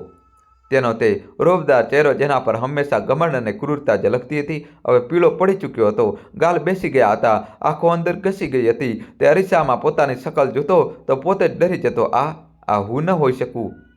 અને પછી તેના હાથોએ ધ્રુજવાનું શરૂ કરી દીધું. તે જ હાથ જેનાથી તે વ્યાજના પૈસા પડાવતો હતો, તે જ હાથ જેનાથી તેને રામદીન પાસેથી ખેતના કાગળ છીનવ્યા હતા, તે જ હાથ જેનાથી તેને વિમલાને ધક્કો માર્યો હતો. હવે તેમાં એટલી જાન નહોતી બચી કે તે પાણીનો એક ગ્લાસ થામી શકે. ગ્લાસ હાથમાંથી છૂટી જતો. પાણી તેના મખમલી બિસ્તર પર ફેલાઈ જતું. તે ચીડાઈ જતો, રડવા લાગતો, પછી હસવા લાગતો. તે પાગલપનની હદ પર ઊભો હતો. પત્ની શાંતિ અને દીકરો રતન તેને દૂરથી જોતા. તેમની આંખોમાં દયા નહીં, ખોફ હતો. તેઓ તે બાપ, તે પતિની પાસે જવાથી ડરતા હતા, જે હવે એક અજાણો બની ચૂક્યો હતો. એક ડરાવનો અજાણ્યો ત્રીજો સંકેત, જે તન અને ધન પર વાર કરે છે, તે પોતાનું કામ શરૂ કરી ચૂક્યો હતો. હરિલાલનું શરીર તેનો સાથ છોડી રહ્યું હતું, અને હવે વારી હતી તેના ધનની. તેની તે દોલતની જેનો નશો તેના માથે ચડીને બોલતો હતો. ઈમાનદાર મુનિમના ગયા પછી હિસાબ કિતાબની બહીઓ ખાતાઓ ઉદય લાગેલા લાકડાની જેમ બેકાર પડ્યા હતા. હરિલાલે તે ધ્રુજતા હાથોથી તેમને સંભાળવાની કોશિશ કરી, પણ નંબર તે અક્ષર તેને નાચતા અને ચીડવતા દેખાતા. કેટલું કેટલું લેવાનું છે તેની પાસેથી અને તેને કેટલું આપ્યું હતું તે બબડતો. જે ખેડૂત અને ગરીબો પર તેણે જુલમ કર્યા હતા તેમના સુધી આ ખબર પહોંચી ગઈ હતી કે શેઠ હવે શેઠ નથી રહ્યો, તે પાગલ થઈ ગયો છે. જે લોકો કાલ સુધી તેના નામથી ધ્રુજતા હતા હવે તેઓ હિંમત બતાવવા લાગ્યા. કેવા પૈસા? એ ખેડૂતે અકળાઈને કહ્યું. જ્યારે હરિલાલ લઠ્ઠાધારી ગુંડાઓ વસૂલી કરવા પહોંચ્યા. શેઠજીને બોલો, પહેલાં તે બહી લઈને આવે, મુનિમજીનો લખેલો હિસાબ દેખાડે. દોસ્તો, કહાની હજુ બાકી છે, અમારી સાથે જોડાયેલા રહેજો. આમ હવામાં વાત નહીં થાય. લઠ્ઠાધારીઓ તો પાછા આવી ગયા. હરિલાલે ચીસ પાડી, મારો તેમને, તેમની ફસલ સળગાવી દો. પણ લઠ્ઠાધારીઓને પણ હવે પોતાના પગાર સમયસર નહોતી મળી રહી. શેઠનો ખજાનો હવે તેના ધ્રુજતા હાથોમાં સલામત નહોતો. અમે નહીં જઈએ શેઠજી, ગામના લોકો હવે તમારાથી ડરતા નથી. તેઓ તમારા પર હસે છે. આ સાંભળતા જ હરિલાલે તિજોરીમાંથી એક થેલી કાઢીને તેમની તરફ ફેંકી. આ લો અને જાઓ. પણ તેનો હાથ એટલો ધ્રુજી રહ્યો હતો કે થેલીનું મુખ ખુલી ગયું. ચાંદીના સિક્કા આખા ઓરડામાં વેરવિખેર થઈ ગયા અને હરિલાલે શેઠ હરિલાલ ઘૂંટડીએ બેસીને એ પાગલની જેમ એ સિક્કા વીણવાની કોશિશ કરવા લાગ્યો. પણ સિક્કા તેની ધ્રુજતી આંગળીઓમાંથી વારંવાર લપસી જતા હતા. આ તમાશો જોઈને લાકડીઓવાળા માણસોને પણ નફરત થઈ ગઈ. તેઓ કંઈ પણ કહ્યા વિના ત્યાંથી ચાલ્યા ગયા. હરિલાલનું સામ્રાજ્ય જે તેણે ડર અને પાપના પાયા પર ઊભું કર્યું હતું તે ધરાશાયી થઈ રહ્યું હતું. તેનું શરીર જવાબ આપી ચૂક્યું હતું અને હવે તેનો ખજાનો પણ ખાલી થઈ રહ્યો હતો. તે દોલતના ગુમાનમાં તેણે માણસોને માણસ નહોતા સમજ્યા. એ જ દોલત હવે તેની પાસે હિસાબ માંગી રહી હતી. કૌશલ્યા માસીની ઝૂંપડીમાં આશા અને બીજી તરફ કૌશલ્યા માસીની એ નાનકડી ઝૂંપડીમાં ત્યાં દોલત નહોતી, પણ ત્યાં કંઈક એવું હતું જે હરિલાલની હવેલીમાં ક્યારેય નહોતું. ત્યાં સુખ શાંતિ હતી. બિમલાની હાલત હજી પણ એવી જ હતી. તે એક જીવતું શરીર હતી જેમાં આત્મા ક્યાંક સૂઈ ગઈ હતી. પણ રાધાએ હાર માની નહોતી. કૌશલ્યા માસીની સાથે મળીને તે દિવસ રાત એક કરી રહી હતી. રામદીન જે તૂટી ચૂક્યો હતો, જે પોતાને એક હારેલો માણસ માની બેઠો હતો, તેની જિંદગીમાં એક નવો વળાંક આવ્યો. તે રોજ પોતાની દીકરીના એ હાથોને જોતો જે ક્યારેક ફૂલો જેવા નરમ હતા પણ હવે ઘંટી પીસતા અને વાસણ માંજતા સખત અને ખરબચડા થઈ ગયા હતા. દોસ્તો, કહાની છેલ્લા સુધી જોજો અને વિડીયોને લાઈક કરી ચેનલ સબસ્ક્રાઈબ કરી દો. તેમાં ફૂલ્લા પડી ગયા હતા. તે તેની માને જોતો જે બેભાન પડી હતી અને પછી તે કૌશલ્યા માસીને જોતો જે એક અપંગ ડોશી અને બેગર લોકોનો બોજ કોઈ પણ ફરિયાદ વિના ઉઠાવી રહી હતી. હું આમ જીવી ન શકું. એક રાત્રે તેને પોતાને કહ્યું, હું મારી દીકરીની મહેનતની રોટલી નહીં ખાઉં. હું એક બાપ છું, એક દીકરો છું. બીજી સવારે તે ગામમાં કામ માંગવા ન ગયો. તે જાણતો હતો કે હરિલાલના ડરથી કોઈ તેને કામ નહીં આપે. તે ચૂપચાપ ઉઠ્યો અને નદી તરફ ચાલ્યો ગયો. નદી કિનારે સરકંડા લાંબા નરકટ ઉગેલા હતા. તેને પોતાના બાપની યાદ આવી. તેનો બાપ ખેડૂત હોવા ઉપરાંત આ સરકંડામાંથી સુંદર ટોપલીઓ અને ચટાઈઓ બનાવતા પણ જાણતો હતો. તેને પણ બાળપણમાં હુનર શીખ્યો હતો. તેના હાથ ધ્રુજી રહ્યા હતા, પણ આ હરિલાલની જેમ પાપના ડરથી નહોતા ધ્રુજી રહ્યા. આ ધ્રુજી રહ્યા હતા કારણ કે આ હાથોએ મહિનાઓથી કોઈ પોતાનું કામ નહોતું કર્યું. તેને સરકંડા કાપ્યા. તે તેમને પોતાની પીઠ પર લાદીને ઝૂંપડી સુધી લાવ્યો. રાધા અને કૌશલ્યા માસીએ તેને આશ્ચર્યથી જોયો. રામદીન કશું ન બોલ્યો. તે બસ ઝૂંપડીની બહાર બેસી ગયો અને એ સરકંડા છોલવા લાગ્યો. તેની આંગળીઓ જે પાવડો ચલાવવાની આદી હતી તેને નાજુક કામ કરી રહી હતી. આખો દિવસ તે બસ ગૂંથતો રહ્યો. સાંજ સુધીમાં તેનો હાથ છોલાઈ ગયા હતા. આંગળીઓમાંથી લોહી વહેવા લાગ્યું હતું. પણ તેની સામે વાંસની સળીઓ અને સરકંડામાંથી બનેલી એક સુંદર મજબૂત ટોપલી પડી હતી. તે કોઈ સામાન્ય ટોપલી નહોતી. તે રામદીનનું ખોવાયેલું સ્વાભિમાન હતી. બીજા દિવસે તે આવી જ 5 બીજી ટોપલીઓને લઈને પાસેના ગામના હાટ બજારમાં ગયો. સાંજે જ્યારે તે પાછો ફર્યો ત્યારે તેના હાથ ખાલી નહોતા. તેની મુઠ્ઠીમાં ચંદ સિક્કા હતા. તેણે તે સિક્કા લાવીને કૌશલ્યા માસીના પગમાં મૂકી દીધા. માસી, આજે આ ઘરનો ચૂલો મારી કમાણીથી સળગશે. કૌશલ્યા માસીની આંખોમાં આંસુ આવી ગયા. તેમણે તેને ઊભો કરીને ગળે લગાવી લીધો. જીવતો રે મારા લાલ. અરે એ શેઠ સમજે છે કે તેણે તારી જમીન છીનવી લીધી, પણ તે એ નથી જાણતો કે માણસનું અસલી ખેતર તેનો હુનર અને તેનું જમીન આત્મા હોય છે અને તે તારા પાસેથી કોઈ છીનવી નહીં શકે. રાધા પોતાના બાપને જોઈ રહી હતી. આજે મહિનાઓ પછી તેના બાપનું ઝૂકેલું માથું ઊંચું થયું હતું. તેમની આંખોમાં એ જૂની ચમક પાછી આવી ગઈ હતી. રામદીને પૈસામાંથી થોડો ગોળ અને ચણા લાવ્યો હતો. એ રાત્રે ઝૂંપડીમાં ત્રણેય ગોળ ચણાવાળી સૂકી રોટલી ખાધી. પણ એ રોટલી હરિલાલની હવેલીના 56 ભોગથી પણ વધારે મીઠી હતી. કારણ કે તે મહેનતની રોટલી હતી. તે ઇજ્જતની રોટલી હતી. રામદીનનું કામ ચાલવા લાગ્યું. તેની ટોપલીઓ મજબૂત અને સુંદર હતી. દૂર દૂરના લોકો તેને ખરીદવા લાગ્યા. તે હવે મજૂર રામદીન નહોતો, તે રામદીન કારીગર બની ગયો હતો. તેણે પોતાની મા માટે શહેરથી સારી દવા મંગાવવાનું શરૂ કર્યું. તેને કૌશલ્યા માસી માટે એક નવી સાડી ખરીદી. તેણે રાધા માટે કાચની બંગડીઓ ખરીદી. જિંદગીએ તૂટેલી ઝૂંપડીમાં ધીમે ધીમે જ પણ મૂર્ખવા લાગી હતી. અને હરિલાલની હવેલી ત્યાં મોત જેવો સન્નાટો હતો. હરિલાલ હવે પથારીવશ થઈ ચૂક્યો હતો. તેનું શરીર સંપૂર્ણપણે જવાબ આપી ગયું હતું. તેને લકવો પક્ષાઘાત મારી ગયો હતો. એ જ શરીર જેના પર તેને આટલું ઘમંડ હતું તે હવે એક બેજાન માંસનો લોથો બની ચૂક્યું હતું. તે હલી નહોતો શકતો, તે બોલી નહોતો શકતો. બસ તેની આંખો ખુલ્લી હતી. તે જોઈ શકતો હતો, સાંભળી શકતો હતો, પણ પોતાના જીભથી એક શબ્દ પણ કહી શકતો નહોતો. ત્રીજો સંકેત પોતાના સૌથી ભયાનક રૂપમાં પૂરો થઈ ચૂક્યો હતો. શરીર બેકાર થઈ ગયું હતું. ધન લૂંટાઈ રહ્યું હતું. શહેરથી આવેલો તે વેપારી જેને હરિલાલે પોતાના બચેલા કોચેલા પૈસા બમણા કરવા માટે આપ્યા હતા, તે પૈસા લઈને ભાગી ગયો હતો. નોકર ચાકર જેમને પગાર નહોતો મળ્યો, તેઓ હવેલીનો કિંમતી સામાન ચોરી ચોરીને ભાગી રહ્યા હતા. તેની પત્ની શાંતિ તે ક્યારેક ક્યારેક આવીને તેના બેજાન આંખોથી જોતી અને ચાલી જતી. દીકરો રતન તે તો પોતાના બાપના ઓરડાની પાસે પણ નહોતો ફરકતો. એ શેઠ હરિલાલ જે પોતાને સુરજપુરનો ભગવાન સમજતો હતો, આજે પોતાની જ ગંદકીમાં પોતાની જ પથારી પર બેબસ અને લાચાર પડ્યો હતો. દોસ્તો, કહાની છેલ્લા સુધી જોજો અને વિડીયો લાઇક કરી ચેનલ સબસ્ક્રાઈબ કરી દો. તે ચીસો પાડવા માગતો હતો, મને બચાવો, કોઈ પાણી આપો, પણ તેને અવાજ તેના ગળામાં જ ઘૂંટાઈને રહી જતી હતી. તે માત્ર જોઈ શકતો હતો પોતાની હવેલીને લૂંટાતી, પોતાના ઘમંડને તૂટતા. તે જોઈ શકતો હતો કે કેવી રીતે તેના પાપનો ગળો જે હવે ભરાઈ ચૂક્યો હતો તે ફૂટ્યો નહોતો, પણ તે ગળો ખુદ હરિલાલ જ બની ગયો હતો. એક એવો ગળો જે બહારથી આખો દેખાતો હતો પણ અંદરથી પાપના સડનથી પોલો થઈ ચૂક્યો હતો. કુદરતનો હિસાબ તે ખૂબ ખામોશીથી પણ ખૂબ બેરહમીથી થઈ રહ્યો હતો. મિત્રો, કહેવાય છે કે જ્યારે કુદરત હિસાબ કરવા પર આવે છે તો તે માણસને ત્યાં લાવીને ઊભો કરી દે છે. ત્યાં તેને પોતાના દરેક કર્મનું, દરેક ઘમંડનું આયનો દેખાઈ જાય છે. શેઠ હરિલાલ સાથે પણ આ જ થઈ રહ્યું હતું.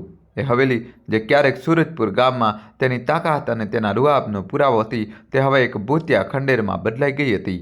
તે આલિશાન પથારી જેના પર મખમલની ચાદરો પથરાયેલી રહેતી હતી, તે હવે હપ્તાથી સાફ નહોતી થઈ. તેના પર કરચલીઓ નહીં, હરિલાલના લાચાર શરીરની બદબૂ બેસી ગઈ હતી.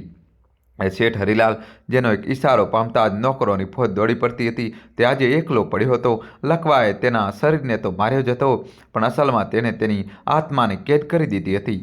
તે હલી નહોતો શકતો, તે બોલી નહોતો શકતો, પણ તે જોઈ શકતો હતો, તે સાંભળી શકતો હતો, અને સૌથી ભયાનક તે વિચારી શકતો હતો. તેનું દિમાગ જે હજી પણ ચાલી રહ્યું હતું તે તેના માટે વરદાન નહીં, શાપ બની ગયું હતું. તે આંખો ખોલીને પડ્યો રહેતો.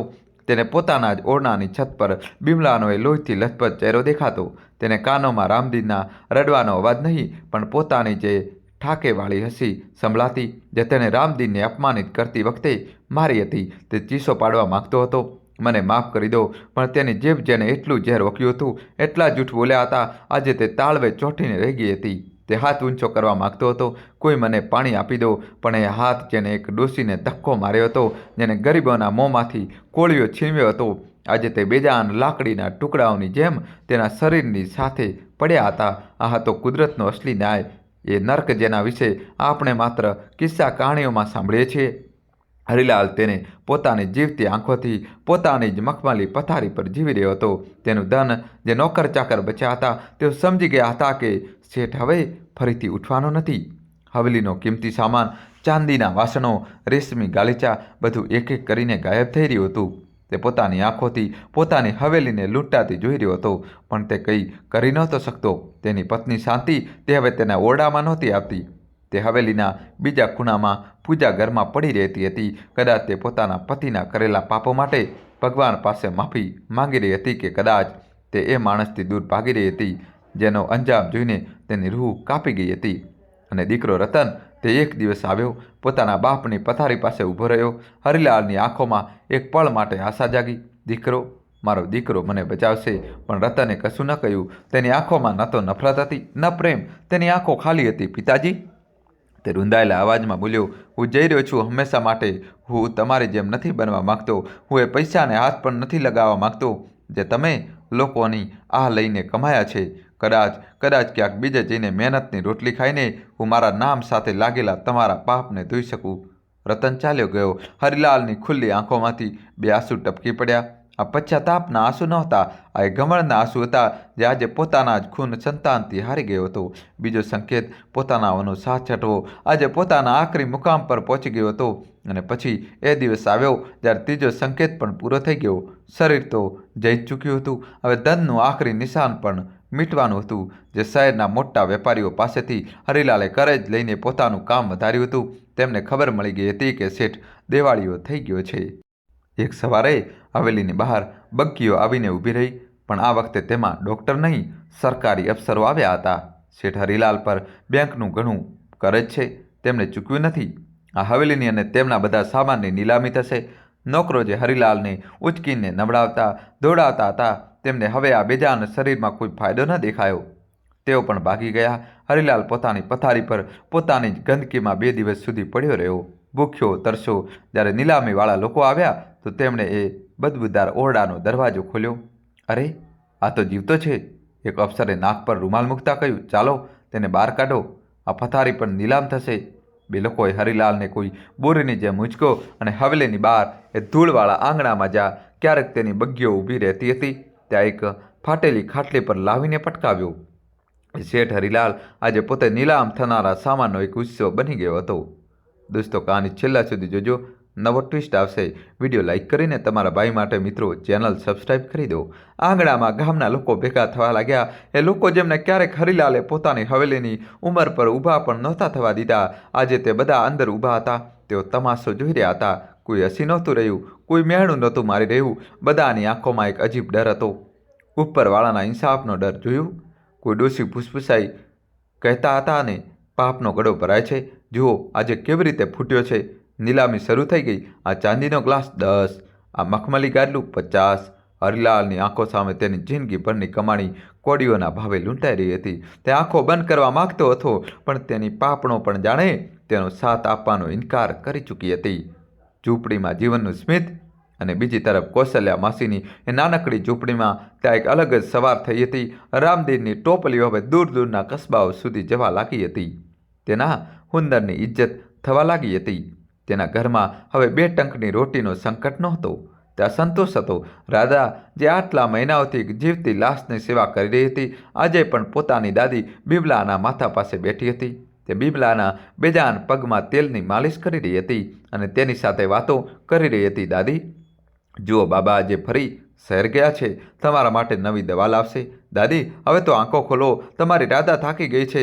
રાધાની આંખોમાંથી એક આંસુ ટપક્યું અને તે બિમલાના ઠંડા હાથ પર પડ્યું, અને ત્યારે જ એ હાથની આંગળીઓમાં હળવી હરકત થઈ. રાધાને લાગ્યું કે આ તેનો વહેમ છે. પછી બિમલાના સૂકા ઓઠલ્યા. બેટી, એક અત્યંત નબળો, ધ્રુજતો પણ જીવતો જાગતો અવાજ. રાધાને લાગ્યું કે તેના કાનમાં જાણે પડઘા પડી રહ્યા છે. તે પથ્થર બની ગઈ. દાદી બિમલાએ ધીમે ધીમે પોતાની આંખો ખોલી. એ આંખો જે મહિનાઓથી બંધ હતી, તેમાં ઝાંખપ હતી, પણ જિંદગી હતી. પાણી? રાધાએ ચીસો પાડી. માસી, બાબા, દાદી, દાદીએ આંખો ખોલી દીધી. કૌશલ્યા માસી દોડીને આવી. રામદીન પણ તે જ વખતે આઠમાંથી પાછો ફર્યો હતો. તે પોતાના કાનો પર વિશ્વાસ કરી શકતો નહોતો. ઝૂંપડીમાં પ્રવેશતા જ તેને જોયું કે વિમલા તેની માં તેની સામે જોઈ રહી હતી. રામદીનના હાથમાંથી ટોકરીઓનું ગઠ્ઠર છૂટી ગયું. તે દોડ્યો અને એક નાના બાળકની જેમ પોતાની માના પગે વળગીને રડવા લાગ્યો. માં, ઓહ માં, તું પાછી આવી ગઈ? વિમલા કંઈ બોલી શકતી નહોતી, પણ તેનો હાથ જે અત્યાર સુધી બેજાન હતો, ધીમે ધીમે ઊંચો થયો અને રામદીનના માથા પર તેના વાળમાં ફરવા લાગ્યો. આ એક માના આશીર્વાદ હતા. આ એ સેવાનું ફળ હતું જે રાધાએ કોઈ પણ અપેક્ષા વિના કરી હતી. આ એ મહેનતનું ઇનામ હતું જે રામદીને પોતાનું સ્વાભિમાન પાછું મેળવવા માટે કરી હતી. તે ઝૂંપડીમાં આજે મહિનાઓ પછી ખુશીના આંસુ વહી રહ્યા હતા. તે જ વખતે હરિલાલની હવેલીની બહાર હરાજી તેના આખરી તબક્કામાં હતી. વિમલાના હોશમાં આવવાની ખબર હવાની જેમ આખા ગામમાં ફેલાઈ ગઈ હતી. અરે, રામદીનની માં ઠીક થઈ ગઈ. ભગવાને સાંભળી લીધું. આ ખબર જ્યારે હવેલીના આંગણામાં ઊભેલા લોકો સુધી પહોંચી, ત્યારે બધાએ એકસાથે ફરીને તે ખાટલા પર પડેલા હરિલાલ તરફ જોયું. આ હતો કુદરતનો પૂરો હિસાબ. જેને જીવન છીનવવાનો પ્રયાસ કર્યો હતો, તે આજે પોતે જીવતી લાશ બનીને પડ્યો હતો, અને જેને તેને મારવા ચાહ્યું હતું, તેને ભગવાને પોતે જ નવું જીવન બક્ષી દીધું હતું. ત્યારે ભીડને ચીરતા રામદીન, રાધા અને કૌશલ્યા માસી ત્યાં આવ્યા. ગામવાળાઓએ જ તેમને ખબર આપી હતી. રામદીન, તારી જમીન, એ 2 વીઘા ખેતર, તે પણ નીલામ થઈ રહ્યું છે. રામદીન દોડતો આવ્યો હતો. તે આંગણાની બરાબર વચ્ચે ઊભો રહી ગયો. તેની નજર તે ઓફિસર પર હતી જે બૂમો પાડી રહ્યો હતો. 2 વીઘા ઉપજાઉ જમીન? બોલી શરૂ થાય છે, પણ બોલી શરૂ થાય તે પહેલાં રામદીનની નજર તે ખાટલા પર પડેલા હરિલાલ પર પડી. એ જ હરિલાલ જે બગી પર બેસીને નીકળતો હતો, એ જ હરિલાલ જેણે તેની પાઘડી પોતાના પગ પર રખાવી હતી, એ જ હરિલાલ જેણે તેને તેની જમીન પર જલીલ કર્યો હતો. આજે તે પડ્યો હતો બેબસ, લાચાર. હરિલાલની આંખો પણ રામદીને જોઈ રહી હતી. તે આંખોમાં ગમન નહોતું, તે આંખોમાં ફક્ત એક જ વસ્તુ હતી: ખોફ, ડર. મોતનો ડર નહીં, પોતાના કર્મોનો ડર. તે રામદીન પાસેથી રહેમ દયા માંગવા માંગતો હતો. તે કહેવા માંગતો હતો, મને આ જિંદગીથી બચાવી લે, પણ તે હલી શકતો નહોતો. ગામવાળા ચૂપ હતા. તે જોવા માંગતા હતા કે રામદીન હવે શું કરશે. શું તે થૂકશે? શું તે ગાળો આપશે? શું તે કહેશે, જોયું ભગવાનનો ઇન્સામ? રામદીને હરિલાલને જોયો. તેની નજરો સખત ન થઈ, તેની મુઠ્ઠીઓ ન પીસાઈ, તેની આંખોમાં નફરત નહોતી, તેની આંખોમાં તરસ દયા હતી. તે ધીમે ધીમે આગળ વધ્યો. હરિલાલના ધબકારા તેજ થઈ ગયા. તેને લાગ્યું કે રામદીન તેને મારવા આવી રહ્યો છે. રામદીન ખાટલા પાસે ઊભો રહ્યો. બપોરનો કડક તડકો સીધો હરિલાલની આંખો પર પડી રહ્યો હતો. તે લાચાર પડ્યો. તે બળતા કિરણો સહન કરી રહ્યો હતો. રામદીને કંઈ ન કહ્યું. તે બસ થોડોક આગળ ઝૂક્યો અને હરિલાલના ચહેરા પર પોતાનો પડછાયો કર્યો. તેના પોતાના પડછાયાથી તે માણસના ચહેરા પર છાયો કર્યો, જેણે તેને જિંદગીમાં ફક્ત આગ જ લગાવી હતી. હરિલાલની ધ્રુજતી આંખોમાંથી આંસુ નીકળી પડ્યા. આ હારના આંસુ હતા. આ એ અચ્છાઈ, સજ્જનતા સામે, એ ધર્મ સામે હાર હતી, જેને તે ક્યારેય સમજી જ નહોતો શક્યો. દોસ્તો, કહાની છેલ્લા સુધી જોજો અને તમારા ભાઈ માટે ચેનલ સબસ્ક્રાઈબ કરી દો. રામદીને ખિસ્સામાંથી એક નાનકડો ગોળનો ટુકડો કાઢ્યો, જે તે પોતાની મા માટે લાવ્યો હતો. તેણે તે ટુકડો હરિલાલના સૂકા પાપડીવાળા ઓઠો પર મૂકી દીધો. જા, તને માફ કર્યો. રામદીનના મોંમાંથી બસ આટલું જ નીકળ્યું. તે ફર્યો અને પોતાની દીકરી અને કૌશલ્યા માસી સાથે ત્યાંથી ચાલી નીકળ્યો. તેને તે જમીનની પરવા નહોતી. તેને ખબર હતી કે તેણે આજે તે જમીન કરતાં પણ મોટી વસ્તુ, પોતાની ઇન્સાનિયત, માનવતા પાછી મેળવી લીધી હતી. અને હરિલાલ, તે ગોળની મીઠાશ પોતાની જીભ પર અનુભવી રહ્યો હતો, પણ તેનું દિલ શરમજનક ઝેરથી ફાટી રહ્યું હતું. રામદીનનું આ માફ કરી દેવું હરિલાલ માટે મોત કરતાં પણ મોટી સજા હતી. ભીડ વિખરાઈ ગઈ હતી. હવેલી ખાલી થઈ ગઈ હતી. ઓફિસર, ખરીદદાર, તમાશો જોનારા બધા જ જઈ ચૂક્યા હતા. આંગણામાં તે તપતા તડકામાં ફક્ત એક જ વસ્તુ બચી હતી: શેઠ હરિલાલ એક ફાટેલી ખાટલી પર પડ્યો હતો, પોતાના જ પડછાયામાં સમેટાયેલો હતો. રામદીનનો તે છાયો કરી દેવો અને તેના હોઠ પર ગોળનો ટુકડો મૂકી જવો, તે દયાનું એક એવું કામ હતું જેને હરિલાલને તે આગમાં બાળી મૂક્યો, જેમાં સળગીને તે કદાચ રાખ પણ નહોતો થઈ શકતો. તેની ખુલ્લી આંખો સામે હવે હવેલીના નીલામ થતા સામાનનો નજારો નહોતો. તેને દેખાઈ રહ્યો હતો રામદીનનો શાંત ચહેરો, જેમાં નફરતની જગ્યાએ તરસ દયા હતી. નફરતનો જવાબ નફરતથી મળતો તો કદાચ હરિલાલના ગમનને સુખ મળી જાત. તે વિચારતો કે દુનિયા આવી જ છે, પણ અહીં તો હિસાબ જ ઉલટો થઈ ગયો. જે માણસને તેણે કીડા મકોડો સમજ્યો, આજે તે જ માણસ તેને ઇન્સાન હોવાનો મતલબ શીખવી ગયો હતો. જેની પાઘડી તેને પોતાના પગ પર રખાવી, આજે તે જ માણસ પોતાના સ્વાભિમાનના છાંયડામાં તેને આશરો આપ્યો હતો. આ હાર કોઈ પણ મોત કરતાં મોટી હતી. હરિલાલના સૂકા ઓઠો પર તે ગોળની મીઠાશ હવે ઝેરની જેમ ફેલાઈ રહી હતી. આ મીઠાશ તેને તેની જિંદગીની કડવાશ, તેના દરેક પાપનો અહેસાસ કરાવી રહી હતી. તે ચીસ પાડવા માંગતો હતો: રામદીન, ઊભો રહે, મારાથી નફરત કર, મને માર, મને માફ ન કર. પણ તેનો અવાજ તો ક્યારનો મરી ચૂક્યો હતો. સૂરજ ઢળવા લાગ્યો. તડકો જે બપોરે આગ વરસાવી રહ્યો હતો, હવે ઠંડો થવા લાગ્યો. હવેલીના આંગણામાં અંધારું ફેલાવા લાગ્યું. હરિલાલ એકલો હતો. એ જ હરિલાલ જે ક્યારેય પોતાની બગીમાં બેસીને નીકળતો તો આખું ગામ રસ્તો છોડી દેતું હતું. એ જ હરિલાલ જેના એક હુકમ પર સેંકડો હાથ જોડાઈ જતા હતા. આજે તે ત્યાં પડ્યો હતો અને તેની પાસે માખીઓના બણબણાટ સિવાય કોઈ બીજો અવાજ નહોતો. તેને ભૂખ લાગી, તેને તરસ લાગી. તેને યાદ આવ્યું કે કેવી રીતે તેને વિમલાના હાથમાંથી પાણીનો લોટો છીનવીને ફેંકી દીધો હતો. આજે તેના સૂકા ગળામાંથી અવાજ સુદ્ધા નહોતો નીકળી રહ્યો. દોસ્તો, કહાની છેલ્લા સુધી જોજો અને વિડીયો લાઈક કરી તમારા ભાઈ માટે દોસ્તો ચેનલ સબસ્ક્રાઈબ કરી દો. કહાનીમાં ટ્વિસ્ટ આવશે. તેને યાદ આવ્યું કે કેવી રીતે તેને રામદીનના ખેતરો છીનવીને તેને દાણા દાણા માટે મોહતાજ કરી દીધો હતો. આજે તેના પોતાના દાંત ગોળના તે નાના ટુકડાને ચાવવામાં પણ લાચાર હતા. તેનું જિસ્મ, શરીર બેજાન હતું, પણ તેનું દિમાગ તો બધું જ યાદ કરી રહ્યું હતું. અને આજ તો કુદરતનો આખરી ઇન્સાફ હતો. જ્યારે ઇન્સાનનો તન, શરીર અને ધન બંને સાથ છોડી દે છે ત્યારે તેની પાસે ફક્ત બે વસ્તુઓ બચે છે, તેનું મન અને તેના કર્મ. અને જ્યારે કર્મ કાળા હોય તો તે મનને તર્ક બનાવી દે છે. રાત ઘેરી બની, ચાંદની ખીલી. હરિલાલને તે ચાંદનીમાં પોતાની હવેલીની છત પર હજારો લોકો ઊભેલા દેખાયા. તે બધા જેમણે તેને ક્યારેય સતાવ્યા હતા, તે ખેડૂત જેની જમીન છીનવી હતી, તે વિધવા જેની ગાય ખોલાવી લીધી હતી, તે મુનિમ જેની ઇનામદારીને બેઇજ્જત કરી હતી, અને તે બધાની વચ્ચે ઊભી હતી વિમલા. તેના માથા પર ઘાનું નિશાન તેમજ ચમકી રહ્યું હતું, અને તે બધા ચૂપ હતા. તેઓ હરિલાલને બસ જોઈ રહ્યા હતા. હરિલાલ ડરી ગયો. તે પોતાની આંખો બંધ કરવા માંગતો હતો, પણ તે બેબસ હતો. માફ કરી દો, તે પોતાના દિમાગમાં ચીસ પાડ્યો. મને માફ કરી દો, પણ તેનો અવાજ તેના સુધી પણ નહોતો પહોંચી રહ્યો. તેને અહેસાસ થયો કે પાપનો ગળો ભરાયા પછી જે 3 સંકેતો મળે છે તે અસલમાં સજા નથી હોતા. મનનો ચેન ખોવાઈ જવો તે પહેલાં મોકો હોય છે સંભાળી જવાનો. પોતાકાઓનો સાથ છૂટવો તે બીજો મોકો હોય છે પાછા ફરી આવવાનો. અને તન ધનનો નાશ થવો તે આખરી ચેતવણી હોય છે કે હમણાં ઝૂકી જાઓ, માફી માંગી લો. પણ તે તો પોતાના ઘમંડમાં 3 સંકેતોને અણદેખા કરતો રહ્યો. અને આજે જ્યારે ગળો ફૂટી ચૂક્યો હતો ત્યારે માફી માંગવા માટે પણ તેની પાસે અવાજ નહોતો બચ્યો. તેના શ્વાસ જે અત્યાર સુધી તેના પાપનો બોજ ઢોળી રહ્યા હતા, હવે ભારે થવા લાગ્યા. તેના પોતાના ગળામાં બળતરા અનુભવાઈ. તેને પાણીના એક ટીપાની તલબ થઈ. એ જ એક ટીપું જેને તેણે વિમલા પાસેથી છીનવ્યું હતું. તેણે પોતાની બેજાન આંખોને આખરી વાર ફેરવી. કોઈ નહોતું. તેની જિંદગી જે તેણે બીજાઓના સતાવવામાં વિતાવી, આજે એક ટીપા પાણી માટે એકલા લાચારીમાં ખતમ થઈ ગઈ. બીજી સવારે જ્યારે ગામવાળા ત્યાંથી પસાર થયા તો તેમણે જોયું કે હવેલીના આંગણામાં પડેલી ખાટલી પર હરિલાલની આંખો ખુલ્લી હતી, પણ તેમાં જિંદગી નહોતી. તેના સૂકા ઓઠો પર એક કીડી તે ગોળના ટુકડાને ખાઈ રહી હતી. બીજી તરફ કૌશલ્યા માસીની ઝૂંપડીમાં એક નવી સવાર, એક નવી જિંદગીનો સંદેશ લાવી હતી. વિમલા હવે સહારેથી બેસવા લાગી હતી. તે નબળી હતી, પણ તેની આંખોમાં જિંદગી પાછી ફરી આવી હતી. તે પોતાની પોતરી રાધાને, પોતાના દીકરા રામદીને બસ જોતી રહેતી. બેટા, તેને ધ્રુજતા અવાજે રામદીને કહ્યું કે ખેતર ચાલ્યું ગયું. રામદીને પોતાની માનો હાથ પકડ્યો. માં, ખેતર ચાલ્યું ગયું, પણ તારો દીકરો પાછો આવી ગયો. વિમલા રડી પડી, પણ આ દુઃખના આંસુ નહોતા. મને માફ કરી દે બેટા, મારી વહેમ કરીને. નહીં માં. રામદીને તેના મોં પર હાથ મૂક્યો. તે જમીને અમને ફક્ત અનાજ આપ્યું હતું, પણ આ મુસીબતે અમને જીવવાનું શીખવી દીધું છે. તેણે મને મારો હુનર કૌશલ્યથી મેળવી દીધો.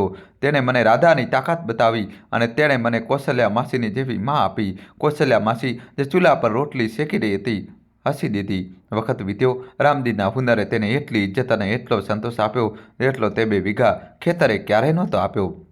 તેની બનાવેલી ટોકરીઓ અને ચટાઈઓ હવે શહેર જવા લાગી હતી. તેણે કૌશલ્યા માસીની ઝૂંપડી પાસે જ પોતાની મહેનતના પૈસાથી એક નાનું પણ પાક્કું ઘર બનાવી લીધું.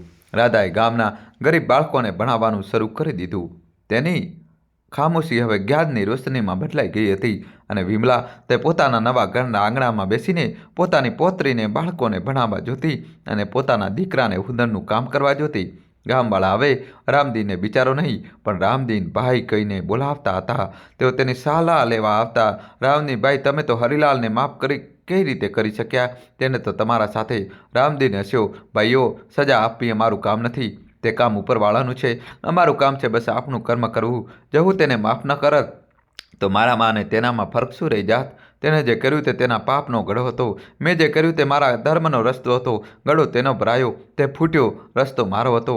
તે મને મારી મંજિલ સુધી લઈ આવ્યો. બસ હિસાબ આટલો જ હતો. તો દોસ્તો, હરિલાલની કહાણી ખતમ થઈ ગઈ. તેના પાપનો ગળો ભરાઈ ગયો અને તેને 3 સંકેતો મળ્યા. પહેલાં મનનો ચેન ગયો, પછી પોતિકાઓ છૂટ્યા, અને અંતે તન અને ધન બધું મટી ગયું. પર રામદીનની કહાણી, શું તે જીતની કહાણી છે કે પછી એક ગહન સવાલની? આજે હું તમને એક વાત પૂછવા માંગુ છું. આપણે બધાએ જોયું કે પાપનો ગળો કેવી રીતે ભરાય છે, પણ શું આપણે વિચાર્યું કે રામદીને જે કર્યું તે માફી, તે છાયાનો ટુકડો, તે ગોળની ઢેફલી, શું તે આસાન હતું? શું આપણે અને તમે આવું કરી શકીએ? જે ઇન્સાન આપણને સડક પર લાવી દીધો હોય, આપણી માને મોતના મોંમાં ધકેલી લીધી હોય, આપણી ઇજ્જતને પગ નીચે કચડી નાખી હોય, જ્યારે તે લાચાર બેબસ આપણી સામે પડ્યો હોય, તો શું આપણે તેને માફ કરી શકીશું?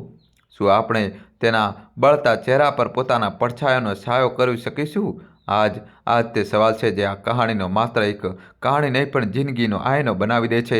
હરિલાલનું પરિણામ એક ચેતવણી છે, પણ રામદીનનું માફ કરી દેવું તે એક પસંદગી છે, એક બહુ મુશ્કેલ પસંદગી. તમને આ કહાણી સાંભળીને કેવું લાગ્યું દોસ્તો? તો કોમેન્ટમાં જણાવજો અને કોમેન્ટમાં દોસ્તો તમે કયા ગામ કયા શહેરથી સ્ટોરી જોઈ રહ્યા છો તમારા ગામનું નામ શહેરનું નામ તો દોસ્તો તમારે જણાવવું જ પડશે દોસ્તો જલ્દીથી તમારા ગામનું નામ શહેરનું નામ કોમેન્ટમાં લખી દો વિડીયો લાઇક કરીને ચેનલ સબસ્ક્રાઈબ કરજો